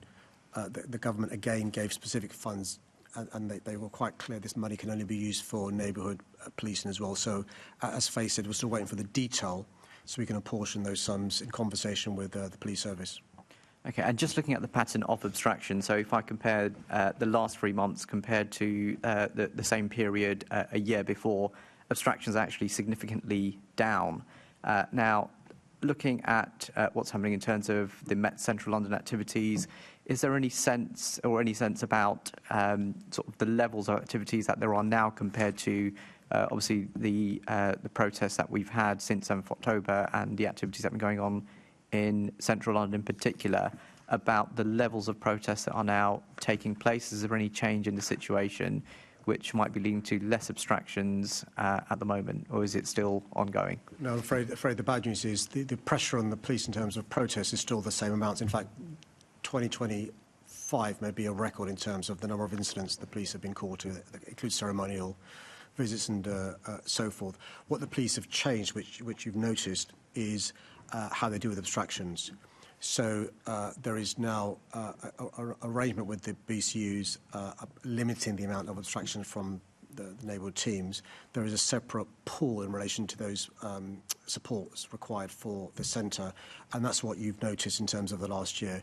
And the Commission is very keen to make sure that carries on in terms of the 32 boroughs not seen the levels of abstraction they've seen in previous years, but actually his projections are same number of the same need of the police, but the way he's going to meet that need is not going to be from the traditional abstraction routes. Okay, thank you. Assembly Member Roberts. Thank you. Good morning. Just touching on this business of redeployment of officers, I do think it's slightly disingenuous to suggest that all of them are coming from back office routes, because we've seen redeployment of Royal Parks Police who were present within their local communities. We've seen safer travel teams being redeployed into communities where they were already embedded within those communities. Schools police officers already within the communities. They've just been given different duties. So it's not all been from back office, has it? Well, we could have a conversation about whether those additional 6,000 police officer shifts this year, 6,000 police officer shifts, which come from front counters, are they neighbourhood police officers? I don't think they are. They're behind a front counter. A neighbourhood police officer is walking the streets, is in the communities, is speaking to Londoners and are the eyes and ears of the police service. So that's one example of the neighbourhood policing. I would argue that the traditional front counter police officer isn't what I mean by neighbourhood policing.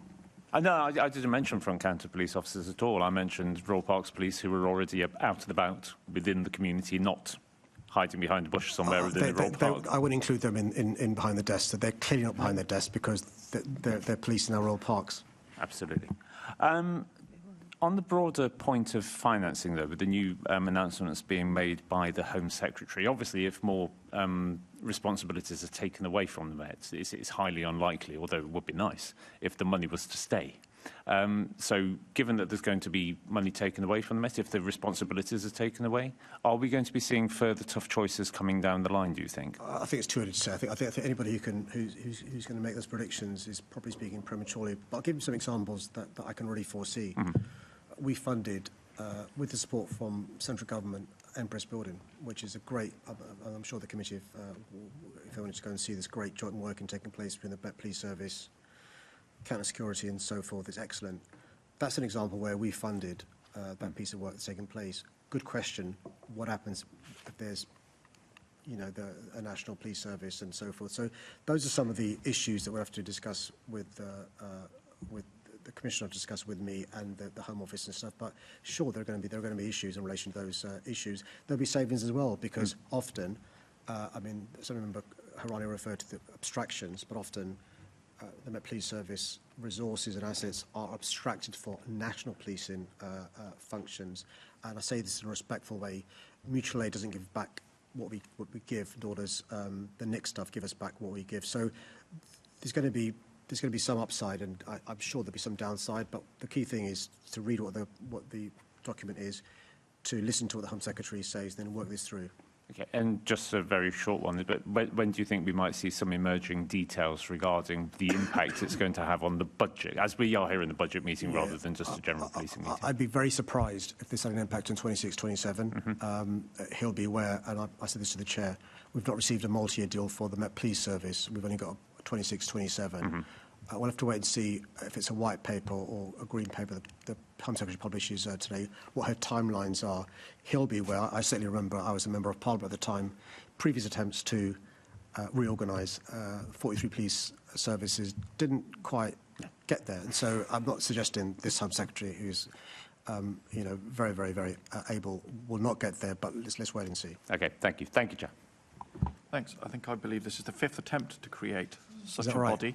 So 5th time might or might not be the charm. But just joking aside, so obviously we're currently looking at the budget for the coming year, 26-27. You think it's not likely that there'll be, in-year changes within that year, and it'll then probably be 27-28 when we're looking at something being shaved off and taken into this national force? Well, just from my experience, and bearing in mind the conversations we've had, I'd be astonished if this had an impact on 26-27.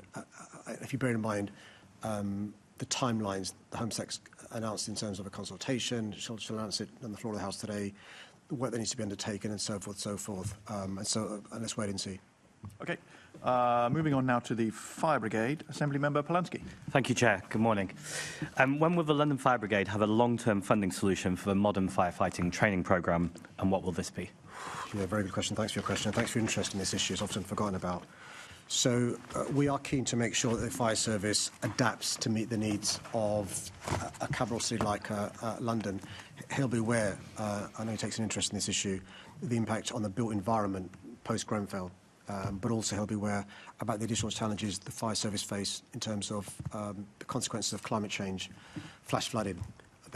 They bought boats because there's sometimes you need to use boats, wildfires and so forth. So at the moment, the plan that the London Fire Brigade has in terms of the modern firefighter training is over a number of years. They're trying to use the opportunity in terms of realising this is a long-term endeavour to think about how they do training as well. The traditional model for some time has been you procure the private sector, they run the training. I'm not sure that's the best course of action, so the Commissioner's looking into this. My Chief of Staff has been in conversations on a weekly basis with the Commissioner and the Deputy Mayor to do with this particular issue. Frankly, at this time of year, because it affects budgets. Yeah. And so, David, can you give us an update in terms of conversations about the impact on funding, how soon before we get the training in place? Yeah, I mean, the Assembly members are absolutely right that the modern firefighter training programme is both essential, given the evolving risks that firefighters face, and you see, whether it's battery fires or whatever it may be, it's really important. And that initially that was able to be met from a dedicated reserve. Obviously, that is now not possible, and that is what created the budget pressure for next year. As you said, the Mayor stepped in to provide additional funding so that this will continue next year, but we are having those discussions and the Commissioner and his team are working at the moment on a business case for changing how training is provided across the brigade, because we do think there are ways that potentially it could be done more efficiently, and that will help address the problem as well. It is also worth saying that at this early stage, 28-29, the brigade has a small budget surplus, and it's forecast now. A lot can change between now and then, but that and the review of the approach to training are probably the two key things to look at. And can I ask at the other end what conversations you've had with government about funding this sustainably? Clearly, it was something that was in the submissions for the spending review. As I said earlier, we didn't get in the provisional local government settlement, they didn't get into the detail about the composition of the settlement. So we don't quite understand, in previous years, and to be fair, actually in previous years we probably couldn't at this stage in the process, but ultimately we've always been able to compare how much money the Mayor is putting into the fire brigade with how much the government assumed in its funding formula, and the Mayor invariably has been putting in more. We don't know that yet, and so we're still waiting for that extra detail potentially in the final settlement to understand that difference. But absolutely, I know the Commissioner, the Deputy Mayor and indeed the Mayor will continue talking to government about this and the other funding needs of the fire brigade as we start thinking in the longer term and start building towards the next spending review. And zooming out momentarily, obviously the big change here would be for the statutory responsibility in terms of the fire brigade. It's something that both the former Commissioner, the current Commissioner and I think the Deputy Mayor for Fire has spoken about before. Are you having conversations with government about that? Because obviously that would change the funding settlement. So again, all that came through in the spending review discussions. I think for this spending review, we are where we are, but those discussions will continue because there'll be another spending review in 2027, and obviously you'll need to get policy decisions like that and budget decisions aligned. Coming back to the Mayor, I don't know if you're aware of this issue because I wasn't particularly, but I met some firefighters who talked about during training the fire can only go to a certain heat, but actually at London City Airport, their training, it's much more accurate to the conditions.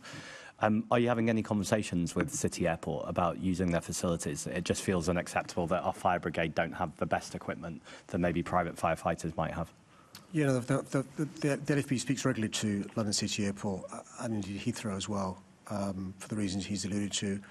And other major organisations in London who, let's be frank, bring additional risk. I can take away the specific point that the member raises and asks the Deputy Mayor to speak to him just to give him the reassurance he needs. But I've got to put on record my thanks to all those private sector organisations who do work collegiately with the LFB in terms of not just training, but in terms of making sure they've got the right response should, God forbid, fire occur or other stuff. He'll be aware, for example, in terms of the concerns around Heathrow in relation to what happened there that led to Heathrow basically closing down for 24 hours. Again, a good example of the work the LFB did in terms of learning lessons there as well. Thank you. Thanks. And just to reassure, it is, in the conversations the Mayor said I've been having, City Airport was quoted to me as an example of where, there is some good training. The Fire Brigade has, through this programme, improved its training, but it doesn't think that, everything is perfect yet. And so, and obviously, circumstances evolve and needs evolve. So absolutely that sort of thing, is in scope of what the Commissioner's thinking about. Just for a final point, because he raised a really good point about drones. Similarly, because we have so many tall buildings, I think we have, more than double the tall buildings compared to the rest of the country put together. Drones is potentially a lifesaver, literally, in terms of what they can do, what they can see, but also the technology in terms of, and I've been on an exercise, you can see if there are human beings inside a burning building because of the technology and stuff, which avoids the risk of a firefighter, but also means you can target your resources there as well. So one of the things we have done is to make sure they've got the kit they need, which includes not just drones, but the right size ladders and so forth and so forth. Thank you very much. Thanks, Chair. Thanks. I don't see any other indications on Fire Brigade. That takes us to transport. Let me just quickly, before I hand over, you'll have seen the news this week that Go Ahead have said that they think that 8 bus routes in London are no longer financially sustainable, including the 154, 151, 8T and 5 others. obviously in the short term, they said they'll continue, but it's obviously a concern that they're saying the current rates that they're paid aren't sustainable. So people obviously worry that in the long term, when these routes get retendered in the near future, either TfL is going to have to find a lot more money to pay for the current service, or else the service is going to get cut, frequency, route split, that kind of thing. Is that on your radar, and is that a priority for you to make sure those services are maintained? I mean, thank you for your question, Chair. I know it's an issue that causes real concern to those people who use those buses. The whole area around bus subsidies is a huge concern to the TfL CFO as well as me. To give you an idea of the increase, so in 2016, 2017, the amount of subsidy we gave to bus companies was to the tune of £659 million, £659 million. This year, 25-26, it's double. It's £1.19 billion, and it's predicted to go up. So I'm not sure if Londoners realise this, and I say it's not in a patronising way, but buses are subsidised hugely by TfL. I think it's important to do so because it's a public service, but I'm fully cognizant of the points you raised in relation to the ability to even get close to washing its face and stuff, and so we keep this under review in terms of the impact, in terms of where we can make sure that buses are needed the most and focus in those areas, but also making sure we get the best possible value from those companies that we contract with. The point is, even with those additional subsidies, I mean, you're right that buses are subsidised, but the combination of very slow traffic, which we've been looking at on the Transport Committee, actually, plus, obviously, the jobs tax in the budget, the combination of those two things seems to have pushed Go-Ahead over the edge, and I have to think that they won't be the last, even if they are the first. So, obviously, Londoners will worry that despite the large sums you're quoting, that's not enough to keep these routes viable. So, are we going to see these routes in particular, but also other routes in future being, shortened, made less frequent? I mean, that's where this is heading, isn't it? A sort of bus cuts right across London. Without accepting the full premise of the question, we always look at bus routes, frequency, and so forth. Hilby Works have raised this on a number of occasions in the last few years. My focus has been to improve buses in outer London because of the lack of alternatives, but also bearing in mind the massive improvement in alternatives in central London as well. TfL, working on a business plan that will set out our plans going forward over the next 4 years. That will include issues like growth or not in all modes of public transport. And I'll just check before we meet each other again that includes something around buses as well. I'm just concerned, obviously people listening, people who use particularly some of those routes that are in my constituency, the 157, 151, the 80, and some of the others, all of those routes are across South London. What they've just heard is some platitudes about how they're important, but they haven't heard a commitment from you that you'll make sure that when these are retendered, the services won't be cut. I think that's what people would like to hear. Well, they'll also be watching with interest how you vote when it comes to our budget, to see if you'll support TfL in these buses when it comes to our budget next month, or whether you vote like you normally do, which should mean further cuts to our buses. As I'm sure you wouldn't hesitate to remind everyone you are the mayor, it's your decisions, which is why I'm asking you, are you committing to maintain the services on these routes? That's what people want to know, won't they? Well, Londoners can rest assured that unlike Conservatives, I freeze bus fares. Unlike Conservatives, I make sure we have a budget that is fit for public service. OK, well, perhaps I should tell my constituents that they're going to be seeing some cuts across those routes and probably others. Or share your voting record. I'll do that. Assemblymember Baker. Thanks, Chair. Yeah, I'll just pick up on that discussion first, and if OK, I'll swap these questions to do the bus questions and then come on to renewals afterwards. So just to, I've seen the reports as well.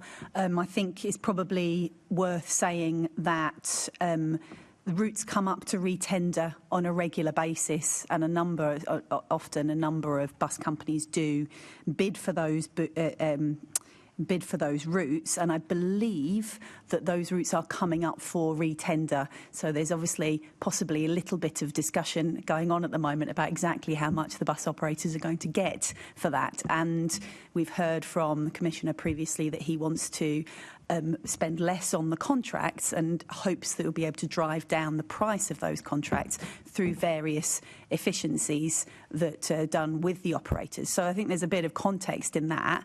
But just to say, worth just asking you, just to confirm that the way those routes are tendered it's not a process where sort of the operators say, we'll run that, but we'll run it shorter, the routes are tendered as TfL designs them. Can you just confirm that so that we're absolutely clear? I mean, look, it is a concern that an operator is saying that, but I just want to be absolutely clear what's going on here. Can I thank the member for, as ever, raising an important issue in a sensible way? So there's a number of ways of doing this. One is to just be a lobbyist for the private sector and ask the taxpayer to write a blank cheque, as has been suggested by the chair. Or the other is to try and get value for money for Londoners and for commuters for whom a bus service is a lifeline. And we've sought to make sure we get value for money. She'll also be aware, because she's been a passionate advocate, this is a chance to look at insourcing the running of our buses. And so one of the things that TfL are also looking into is, so can we benchmark by, for example, having a London bus company that runs these buses themselves, rather than being in ad hoc of the private sector, as some members would want us to do so.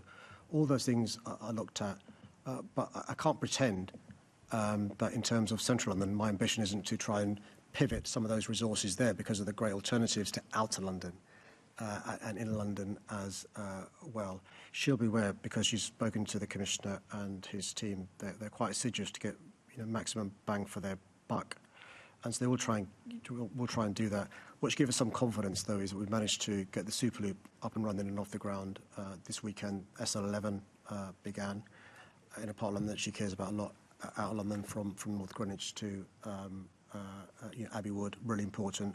And so at the same time as trying to maximise the contracts up for re-tendering, we also are trying to get maximum value in terms of new contracts awarded to the private sector as well. But she's right, the focus has got to be, when it comes to TfL doing these contracts, is the experience of the user, frequency, routes and so forth.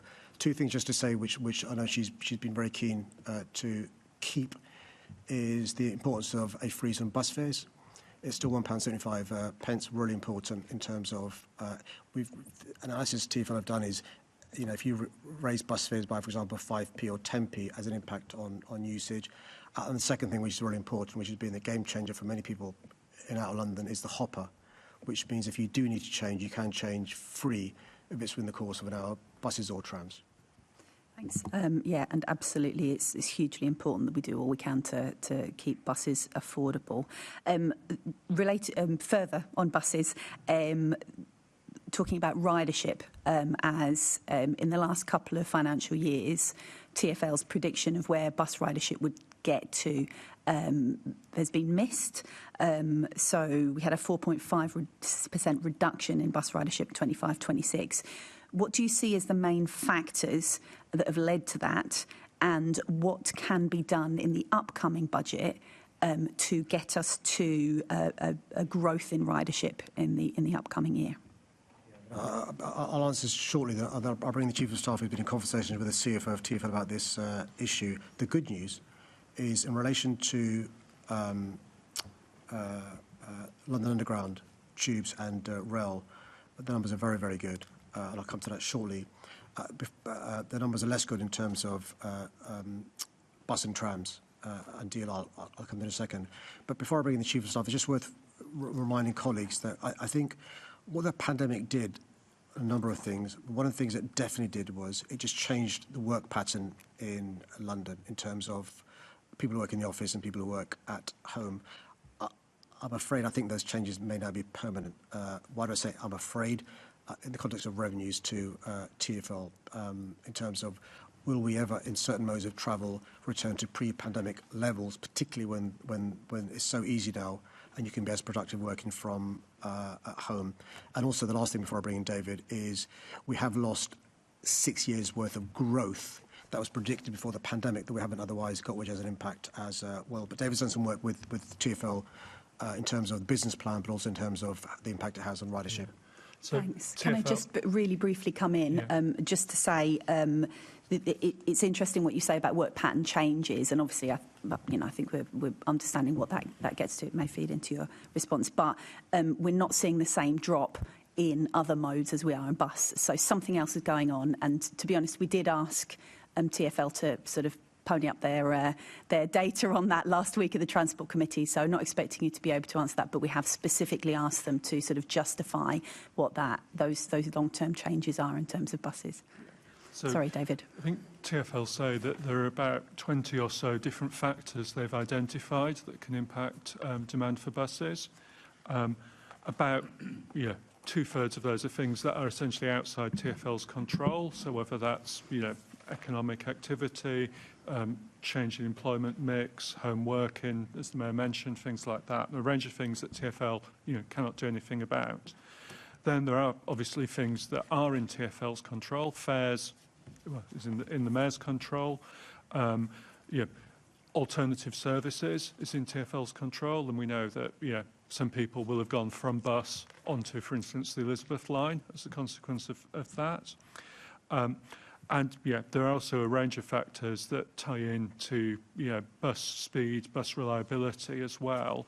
And so what you will see in the draft TfL business plan, which will be published in the next few days ahead of the TfL board meeting next week, is a whole range of measures that are designed to reduce journey times and increase reliability. So if that's action at particular traffic pinch points, rollout of a new traffic signal control system, more advanced data analytics to optimise timetables, closer coordination of roadworks, including working with boroughs to try and bring them into the lane rental scheme, a whole range of things there. And some things that TfL have also done, I think they piloted, if memory serves, on the Route 63, in terms of ways of improving the customer experience, whether that's, have USB charging points on buses, better customer information, improving bus stops, things like that. So there's a whole range of measures set out in the draft business plan, and that's built into this budget to try and address some of those factors that are within TfL's control. Thanks, much appreciated. And moving on from buses, dragging me away from buses with difficulty. So onto capital renewals.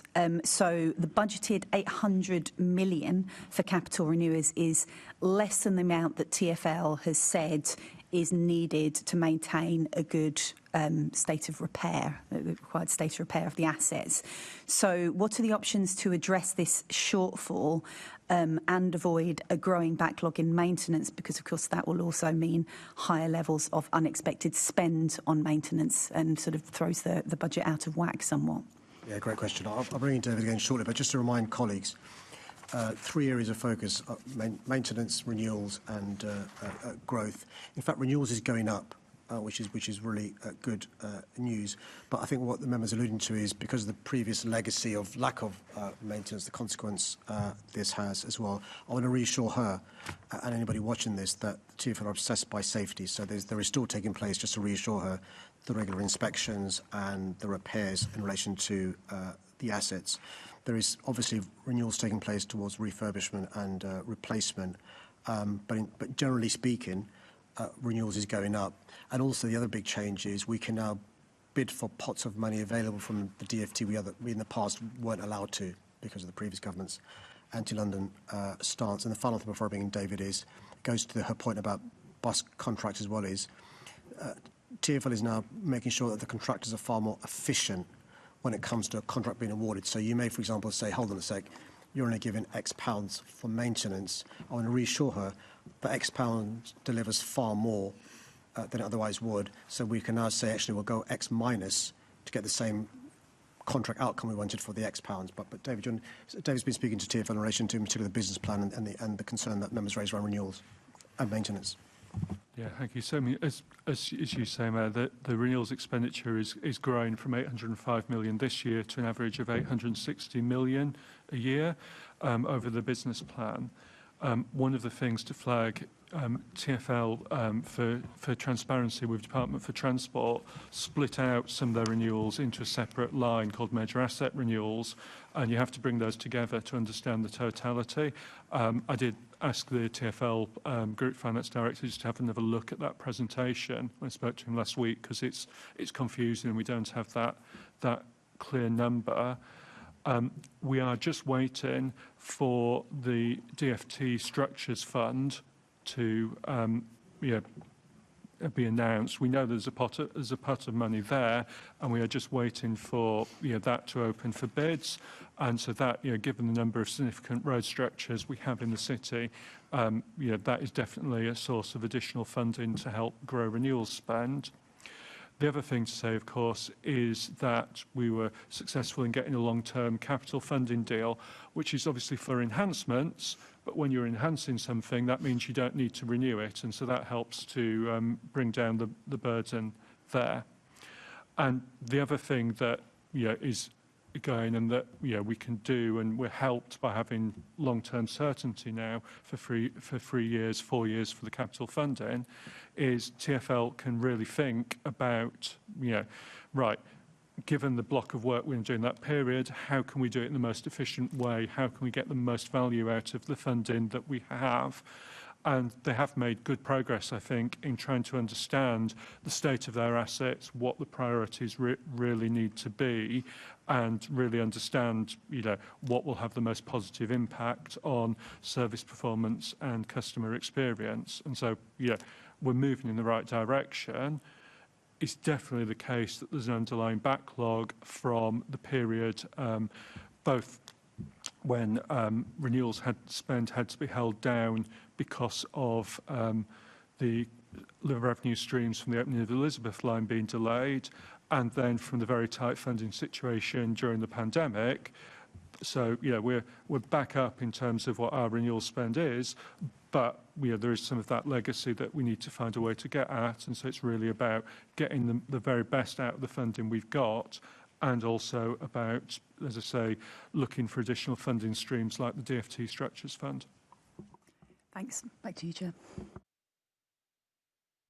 Thank you. I wanted to ask about the fares freeze and when a decision will be made about it continuing.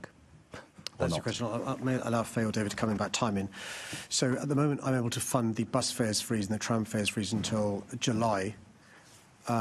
There is a technical deadline by which to make a decision, because you've got to get the machines and stuff working, and David and Faye, I'm hoping, will come to my rescue and let me know what the date is. So by whatever that date is, I've got to make a decision in relation to whether I can find the revenues to increase the bus fares freeze. The other thing, just to say, the unknown is what impact the national decision will have on the fares box in London. So we need to give time for that to also, for us to know what impact that will be, positive or negative as well. David, hoping you got the answer.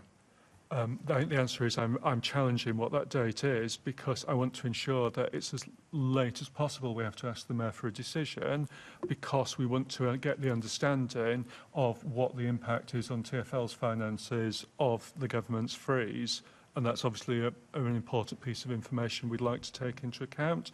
So I'm hoping we will get to the point where it will be some point, maybe mid-May. That's not confirmed yet. It might be a bit earlier than that, but we want as long as we can, because we would like to get the first few weeks of information to understand what impact that government decision has on income to TfL, because it is a complicated one. So we're probably talking mid-May at the latest, but maybe earlier. I appreciate there's lots of moving parts. Yeah, that's right. And obviously there's a pre-election period that comes into play, and so there are various moving parts. Great, thank you. Thanks, Chair. Thank you, Mr. Chairman. Mr. Mayor, can we expect a similar approach from you as we saw in 21-23, where you kept warning about managed decline, a phrase which made it into the TfL budget submission of 2022, and launched your own emergency funding facility for TfL? Or does this only happen when we don't have a Labour government? So I should explain, because he wasn't here at the time. But the Conservative government required us, as part of the support during the pandemic, to remove free travel for those above the age of 60, and to remove free travel for those below the age of 18, including those in the underground below the age of 11, those in buses below the age of 18. That was a condition the Conservatives attached to London. Nobody else got that across the country, just London, or they would allow TfL to go bankrupt. And so I made the choice to keep those concessions for those above the age of 60, those below the age of 18. And the way we paid for that was through the council tax decisions that I made. So London's had a clear choice when it came to the 21 and 24 elections, and chose me, not them. Well, with the greatest respect, if you read it well enough, the grant chap's letter left the decision to you. But anyway, let's not get the facts. Let's not let the facts get in the way of a good argument for you. Chair? Where is he? Mr. Mayor. Well, that's by the by. Don't worry, he'll be back, I'm sure. So the two situations that Which name? the lefties either side of me and in front of me don't like it, but I'll carry on. The two situations are exactly the same. No, not Assemblymember Hall. She's patriotic and sound. No, the Liberals and the Trots over there on that side. The two situations, Mr. Mayor, are exactly the same. TfL say they don't have enough money to do what they want to do, which in this case, they're £300 to £400 million short of being able to maintain the network up to the right standard of repair. In the aftermath of a pandemic, with income and projections uncertain, which they still are, as we've heard from your exchanges earlier, you screamed and shouted about managed decline and made a show of offering TfL emergency money. Now, because the government has changed, you're staying quiet. Do you not see the double standard? So, managed decline... You're not the Mayor of London, are you? No, I'm not. Oh, OK, all right, there we go. Maybe next time, David, who knows? Right, carry on. The answer I previously gave. Managed decline is where a lack of investment leads to falling passenger numbers, which reduces the income available for renewals and creates a vicious circle. What you see in this budget and this business plan is passenger numbers and renewal expenditure both growing alongside additional funding to enhance the network. Yeah? So we're not at risk of managed decline. It's in fact the opposite. We're going in the right direction. Yeah? As I said, the previous government, they withdrew the operating grant. They required London to meet all the costs associated with Crossrail Limited's delays, despite it being a jointly sponsored project, and then they absolutely minimised the emergency funding provided during the pandemic. This led renewal spend falling to around £400 million a year. So, yeah, we don't have the resources at the moment to undo all the consequence of those decisions, but as I say, this business plan is going to move us in the right direction. And ridership going up, renewals expenditure going up, not down. So it's not managed decline. Only this mayor and his team could spin a £300 to £400 million shortfall as a success. But I'll leave it there, Mr. Chairman. Thank you. Thank you, Chair. So, Mr. Mayor, you have an ambitious target to have half of all tube stations step-free by 2030. Now, TfL at the moment has multiple feasibility studies on realising step-free around stations across London. So what progress will be made in 26-27 from the step-free programme? I was worried he might lobby for yet another station to be step-free. He's assiduous in lobbying for stations in Brent and Harrow to be step-free, and he's made remarkably good progress there. So just to remind colleagues that, when I first became mayor, only a quarter of our underground stations were step-free.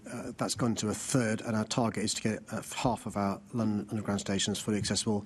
And again, to remind colleagues, many of our stations are Victorian stations, and it's just really difficult to do accommodation of space and the challenges the developments bring.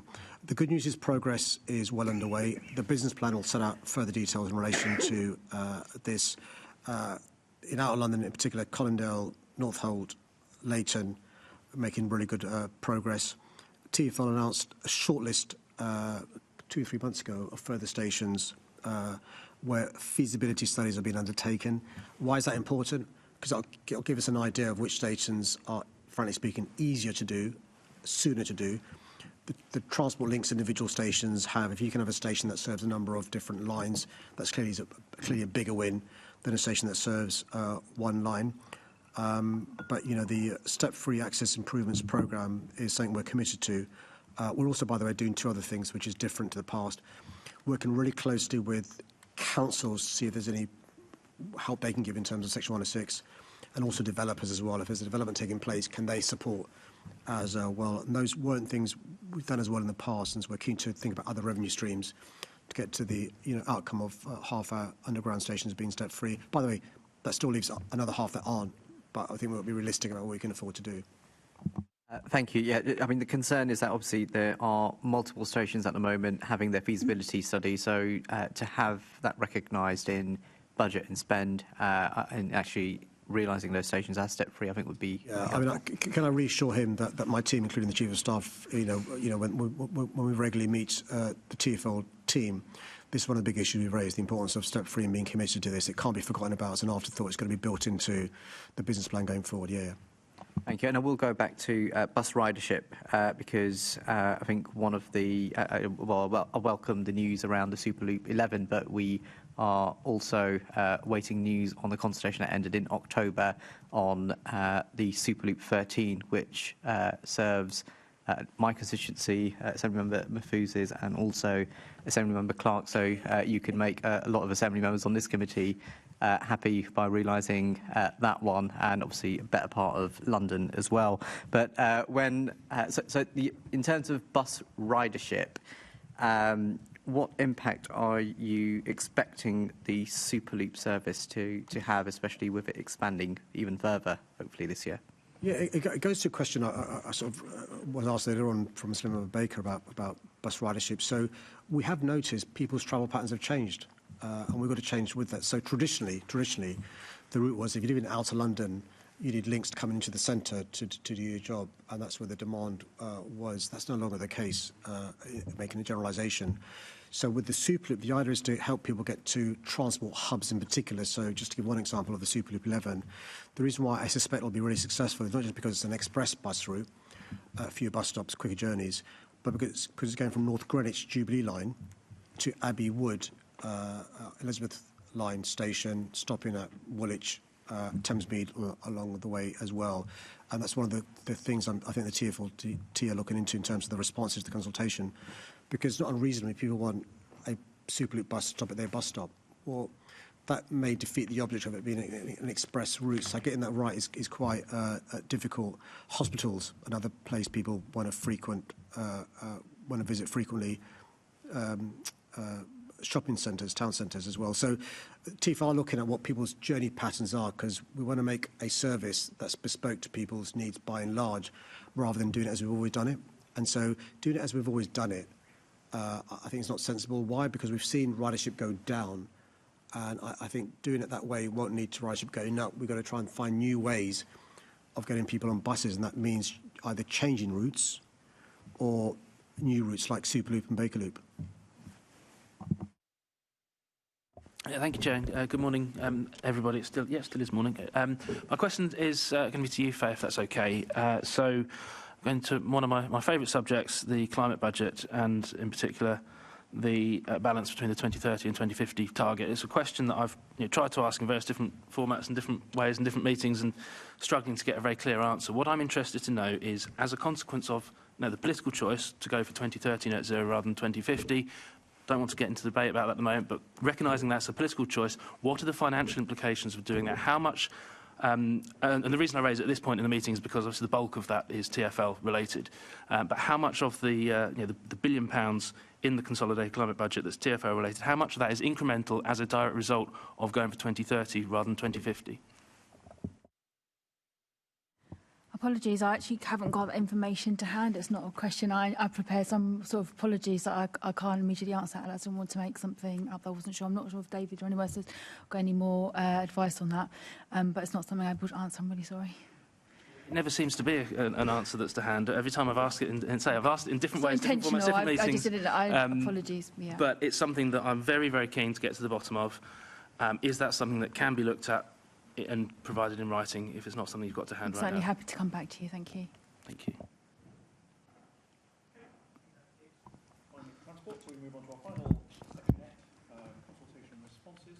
Assemblymember Roberts. Thank you, Chair. And Mr. Mayor, the government announced 6 months ago that funding for free school meals would be extended to all pupils on universal credit from September 2026. So why didn't the December consultation budget note this or attempt to quantify the financial impact?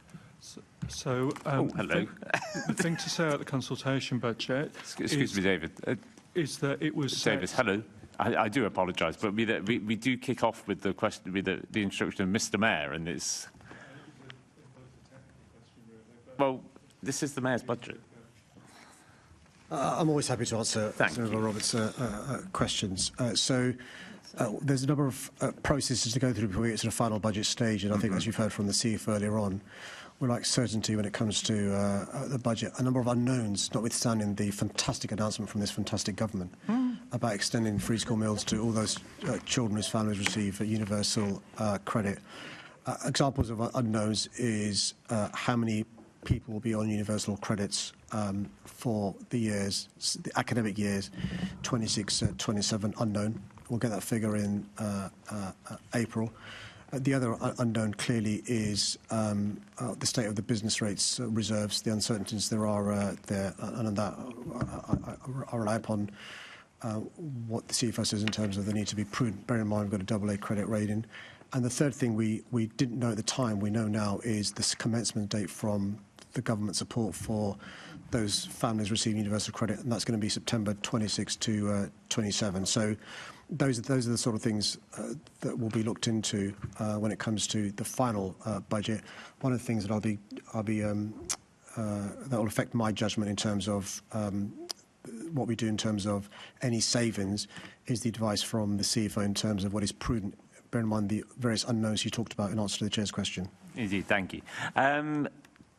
When you were asked at Mayor's Question Time if you'd seen the numbers, you said that you were going to wait to see whether the number of 50 to 60 million a year of savings was correct. Can you confirm that you now accept that 50 to 60 million is correct?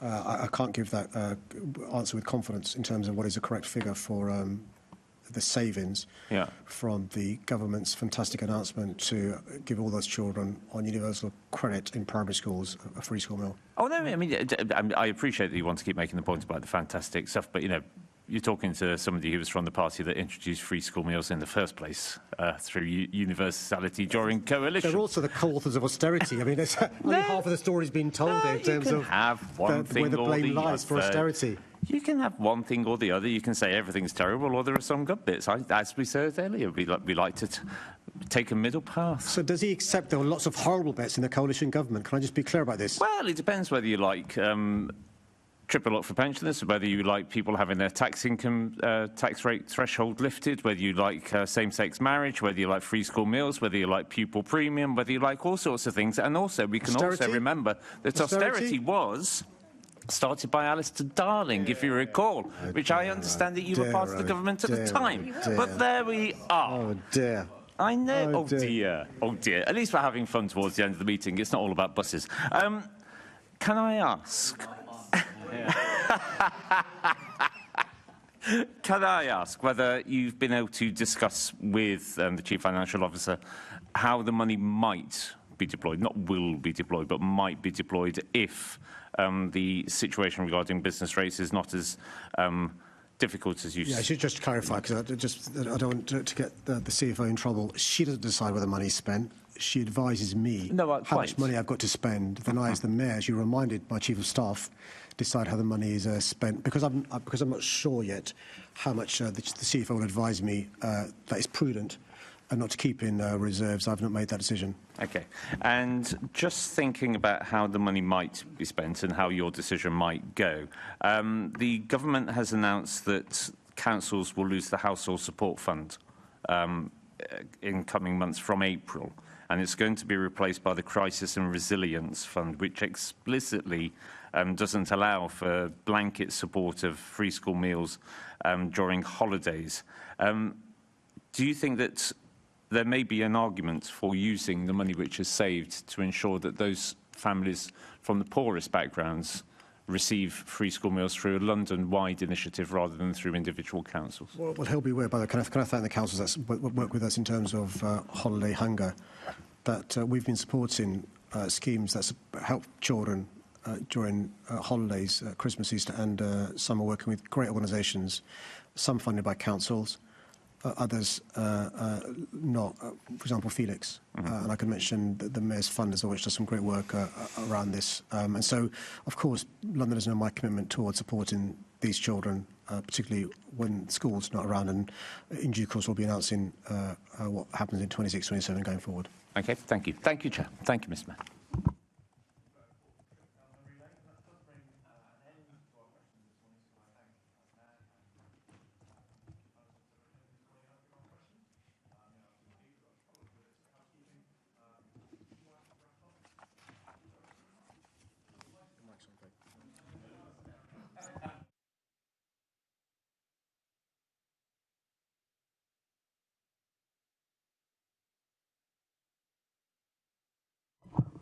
let's try that again. Oh, that possibly sounds better. Well, thank you very much for attending this morning and answering our questions. That does bring our question and answer session this morning to a close.